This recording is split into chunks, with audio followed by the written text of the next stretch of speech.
In this wasteland, I am the one who runs from both the living. It is by my hand! You will rise from the ashes of this world!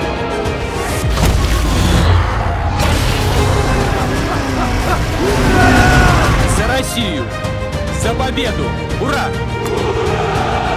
ধোয়ার ভেতর দিয়ে পুতিনের mad max style warfare, দুনিয়া কাঁপানো হলিউডের বিখ্যাত movie series mad ম্যাক্সের কথা মনে আছে আপনাদের? আমি শুরুতে কেন এই মুভিটির নাম নিলাম আপনারা একটু পরেই তা বুঝে যাবেন।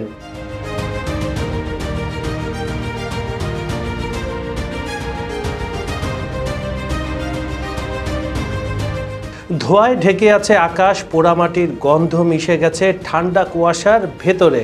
একটা সময় পর্যন্ত পকরবক ছিল ইউক্রেনের সুন্দর এক শহর, রেল লাইন, কৃষিক্ষেত আর শ্রমিকদের ঘরবাড়িতে গড়া শান্ত একটি জনপদ। কিন্তু আজ সেটি একটা যুদ্ধক্ষেত্র, আগুনের শহর, গতি আর বিভ্রমের পরীক্ষাগার হয়ে দাঁড়িয়েছে। যুদ্ধের মানচিত্রে পকরবক্সের গুরুত্ব কম কিন্তু নয়। আজ এটি এমন এক ফ্রন্ট যেখানে রাশিয়া তার কৌশলের ধাঁচটাই পাল্টে দিয়েছে। ট্যাঙ্ক বা রকেট নয়, এবার ময়দানে নেমেছে মোটরসাইকেল, হালকা সাজোয়াজান আর ছোট ছোট গেরিলা ইউনিট।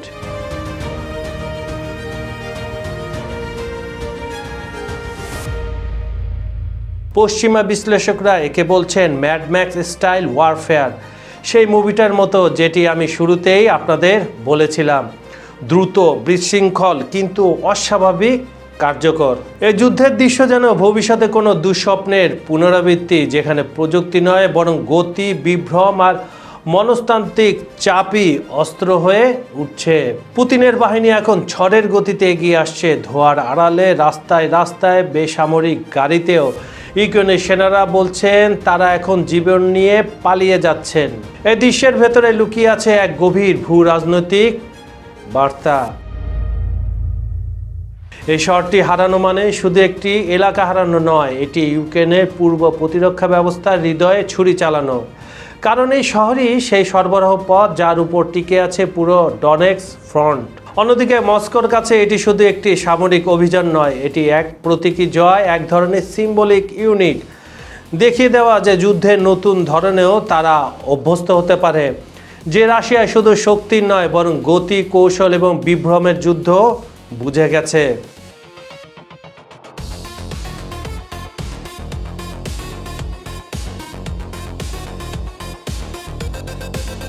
এটাই এখন ইউক্রেন যুদ্ধের নতুন অধ্যায়, যেখানে যুদ্ধ আর সরল কোনো লাইনে নয় বরং এক চলমান বিভ্রমের খেলা। শত্রুকে বারবার বুঝতে না দেওয়া সে কোথা থেকে আসছে, কিভাবে আসছে, কোথা থেকে আক্রমণ করবে। এখানে প্রতিটি মোটরসাইকেল এক একটি চলমান যুদ্ধঘাঁটি, প্রতিটি ধোঁয়ায় মেঘ এক একটি কৌশলগত পর্দা, আর প্রতিটি শহর একটি পরীক্ষাগার হয়ে উঠেছে, যেখানে মাপা হচ্ছে মানুষের সহনশীল কৌশল আর রাষ্ট্রের স্থিতি বজায় রাখা। এখানে যুদ্ধ কেবল গোড়াবারুদের নয়, এটি মানুষের মনের, সাহসের আর রাজনৈতিক প্রতিবাদের সংঘর্ষ। ধোঁয়ামাখা এই শহরে এখন ইতিহাস লেখা হচ্ছে এক নতুন কালি দিয়ে, যেখানে শব্দ নয়, ধুলো, আগুন আর ভয় হচ্ছে ভাষা। যুদ্ধের প্রতিটি মুহূর্ত যেন এক একটি ব্লকবাস্টার, যেখানে প্রতিধ্বনি হচ্ছে বন্দুকের গর্জনে আর উপসংহার রচিত হচ্ছে রক্তের রেখায়।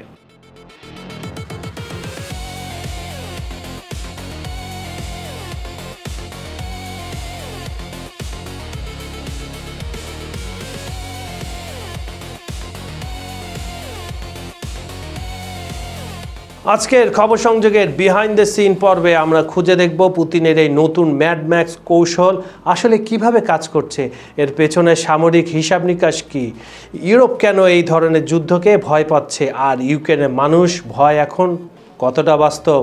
তাহলে চলুন ধোঁয়ামাখা ইউক্রেনের গভীরে প্রবেশ করি, ম্যাড ম্যাক্সের সঙ্গে দেখা করে আসি আর দেখি কিভাবে একবিংশ শতাব্দীর যুদ্ধ ধীরে ধীরে সিনেমা থেকে বাস্তবে নেমে এসেছে। আমাদের ভিডিওগুলো আপনি পৃথিবীর কোন প্রান্ত থেকে দেখছেন কমেন্টে জানান। আপনার প্রতিটি মন্তব্য আমাদের পরের গল্পের দিক নির্দেশ। চলুন তাহলে শুরু করি।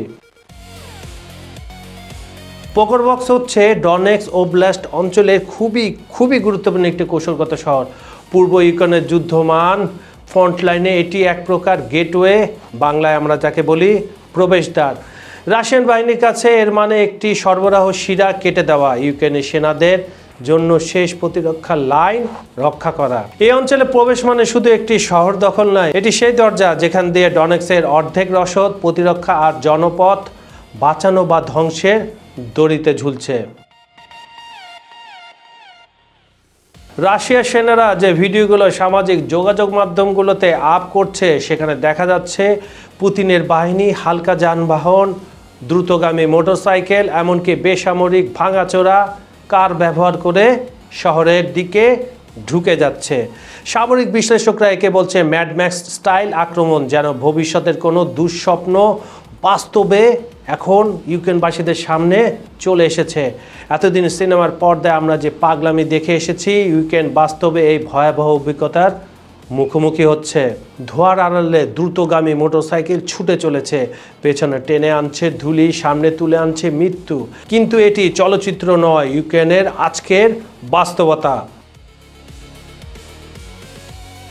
রুশ সেনারা এখন যুদ্ধে যে ট্যাঙ্ক আর ভারী যান ব্যবহার হয় তা একেবারে এড়িয়ে দ্রুত গতির হালকা বাহন, এই ধরনের ট্যাকটিক্স বেছে নিচ্ছে। কারণ হচ্ছে খারাপ আবহাওয়া, কুয়াশা আর ধোঁয়ার মধ্যে ইউক্রেনের যে ড্রোনগুলো আছে, শুধু ইউক্রেনের তো একলা ড্রোন না, ন্যাটো ড্রোন সাপ্লাই দিচ্ছে, মার্কিন যুক্তরাষ্ট্র ড্রোন দিয়েছে। এদের ড্রোনগুলা এই সেন্সর দিয়ে মানুষের চলাচল, সেনাদের চলাচল দেখে, সেটার কার্যকারিতা এই ধোঁয়ার মধ্যে, কুয়াশার মধ্যে কমে যায়। আর তখন কি হয়, তখন এই সুযোগটা কাজে লাগে পুতিনের এই ম্যাডম্যাক্স বাহিনী। তারা ছোট ছোট ইউনিটগুলোকে প্রবেশ করিয়ে দেয়, যেগুলো একেবারে শহরের গভীরে দ্রুত গতিতে প্রবেশ করে ফেলে। এই কৌশল এক ধরনের ধোঁয়াশার যুদ্ধ, যেখানে শত্রু কিছু বোঝার আগেই গতি বাড়িয়ে রুশরা ঢুকে পড়ছে একেবারে গভীরে। প্রতিটি মোটরসাইকেল মানে এক একটি পাওয়ার ইউনিট, তাই একেবারে ইউক্রেনের হৃৎপিণ্ডে যে আঘাত হানছে। পুতিন তার শত্রুদের জন্য কতটা কঠোর তা এই ম্যাডম্যাক্স বাহিনীর পাগলামি না দেখলে আপনি বিশ্বাস করবেন না। আর তাকে এটা করতে বাধ্য করছে, আগেও অতীতেও করেছে, বর্তমানে করছে, ভবিষ্যতে কথা বলতে পারছি না, এই ইউক্রেনের প্রেসিডেন্ট জেলেনস্কি। ইউক্রেনের সেনারা বলছে শহরের কিছু অংশ প্রায় 300 রুশ সেনা প্রবেশ করেছে। তারা বলছে তারা লড়ছে, কিন্তু লাইন দুর্বল হয়ে পড়ছে। এই ফ্রন্টে এখন ইউক্রেনের সবচেয়ে বড় চ্যালেঞ্জ রিসোর্স সংকট ও দ্রুত কাউন্টার ফাইট দিতে অক্ষমতা। দিন দিন যত সময় যাচ্ছে তত তাদের কাউন্টার অ্যাটাক করবে, তারা ফেস করছে যে কাউন্টার অ্যাটাক করবে, সেটার অক্ষমতা দিন দিন বাড়ছে। একেবারে হারিয়ে ফেলেছে তারা কাউন্টার অ্যাটাক করার। রাস্তার ধারে পড়ে থাকা ভাঙাচোরা গাড়ি, ভাঙা দোকান, কাঁদতে থাকা মানুষ, ভবিষ্যতে তাদের জন্য কি লেখা আছে তারা জানে না। যারা এখনও শহরটি ছেড়ে পালিয়ে যাননি তারা জানে না কাল সকালে সূর্য উঠবে কিনা। হাসপাতালগুলোতে জায়গা নাই, শহর থেকে নারী শিশুদের সরিয়ে নেওয়া হচ্ছে। বৃদ্ধরা অনেকেই থেকে গেছেন কারণ তাদের যাওয়ার আর কোনো জায়গা নেই। যদি পোকরবক্স পতন হয়, রুশ বাহিনী ডনেক্স অঞ্চলে গভীরে প্রবেশের একেবারে কাছাকাছি চলে যাবে। ডনেক্স শহরটা আমি বারবার বলছি, ডনেক্স শহরটা বন্ধ রয়েছে, যেটা খুবই গুরুত্বপূর্ণ। আপনার পোল্যান্ড থেকে যে রসদগুলা, ন্যাটোর পশ্চিমাদের যে রসদগুলা ইউক্রেনের সেনাবাহিনী ব্যবহার করে, সেইটা রাস্তা তখন রুশ পুতিন এর ম্যাডম্যাক্স বাহিনী বলেন বা চৌকস বাহিনী বলেন, তারাই নিয়ন্ত্রণ করবে। তখন ইউক্রেনের পরাজয় শুধু সময়ের ব্যাপার হয়ে দাঁড়াবে।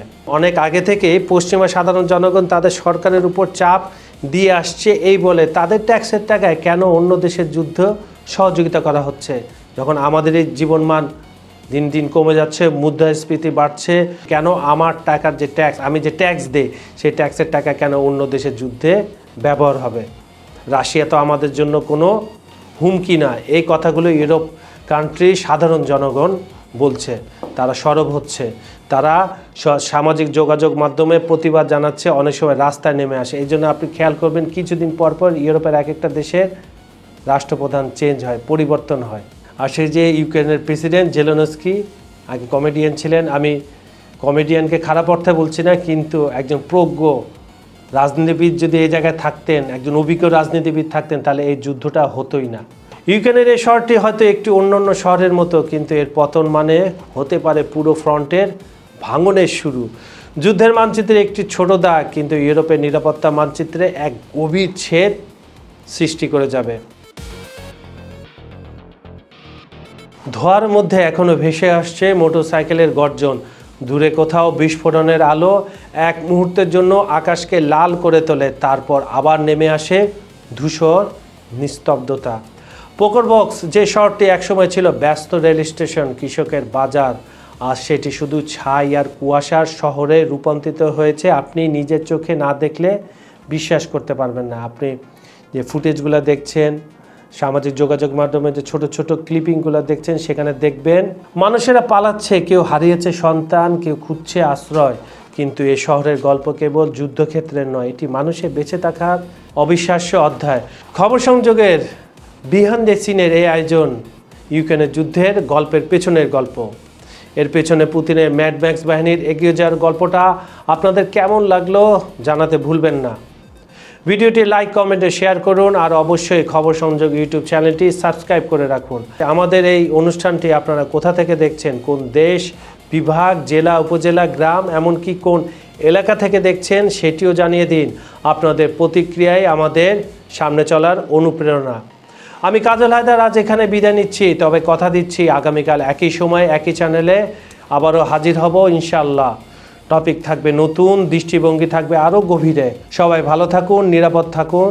আল্লাহ হাফেজ।